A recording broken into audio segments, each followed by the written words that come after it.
ভারতে অবস্থানরত সাবেক প্রধানমন্ত্রী শেখ হাসিনার মাধ্যমে বাংলাদেশের সন্ত্রাসী কর্মকাণ্ডে উস্কানি দেওয়া এবং আসন্ন জাতীয় সংসদ নির্বাচন বানচালের চেষ্টার অভিযোগে ঢাকায় নিযুক্ত ভারতীয় হাই কমিশনার প্রণয় ভার্মাকে তলব করেছে পররাষ্ট্র মন্ত্রণালয়। তলবের সময় বাংলাদেশ সরকার এ বিষয়ে ভারতের সরকারের কাছে গভীর উদ্বেগ প্রকাশ করে। রোববার পররাষ্ট্র মন্ত্রণালয় জানায়, ভারতে অবস্থানরত পলাতক শেখ হাসিনা নিয়মিত উস্কানিমূলক বক্তব্য দিয়ে সমর্থকদের সন্ত্রাসী কর্মকাণ্ডে জড়াতে আহ্বান জানাচ্ছেন, যা বাংলাদেশের আইনশৃঙ্খলা পরিস্থিতি ও গণতান্ত্রিক প্রক্রিয়ার জন্য গুরুতর হুমকি। এ সময় আদালতে দেওয়া দণ্ড কার্যকরের লক্ষ্যে শেখ হাসিনা এবং সাবেক স্বরাষ্ট্রমন্ত্রী আসাদুজ্জামান খান কামালকে দ্রুত প্রত্যর্পণের আহ্বান পুনর্ব্যক্ত করে বাংলাদেশ।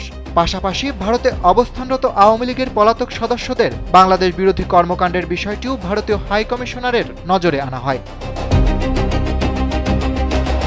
পররাষ্ট্র মন্ত্রণালয়ের ভাষ্য অনুযায়ী এসব ব্যক্তি আসন্ন নির্বাচন বাধাগ্রস্ত করতে বাংলাদেশের সন্ত্রাসী কার্যক্রম পরিকল্পনা, সংগঠন ও বাস্তবায়নে সহায়তা করছে।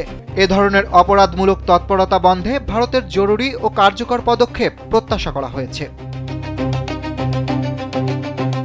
এছাড়া সম্প্রতি বাংলাদেশি রাজনৈতিক নেতা শরীফ ওসমান হাদির উপর সংগঠিত হত্যা চেষ্টার ঘটনায় জড়িত সন্দেহভাজনদের ভারতে পালিয়ে যাওয়া রোধে ভারতের সহযোগিতা চাওয়া হয়। কেউ ইতোমধ্যে ভারতীয় ভূখণ্ডে প্রবেশ করে থাকলে তাদের তাৎক্ষণিক গ্রেপ্তার ও বাংলাদেশে প্রত্যর্পণের আহ্বান জানানো হয়। প্রতিবেশী রাষ্ট্র হিসেবে ন্যায়বিচার প্রতিষ্ঠা এবং বাংলাদেশের গণতান্ত্রিক প্রক্রিয়া সুরক্ষায় ভারতের দায়িত্বশীল ভূমিকা প্রত্যাশা করেছে ঢাকা। তলবকালে ভারতীয় হাই কমিশনার জানান, বাংলাদেশের শান্তিপূর্ণ ও সুষ্ঠু নির্বাচন অনুষ্ঠিত হোক, এটাই ভারতের প্রত্যাশা। এ লক্ষ্যে তার দেশ সব ধরনের সহযোগিতা দিতে প্রস্তুত রয়েছে বলে তিনি উল্লেখ করেন।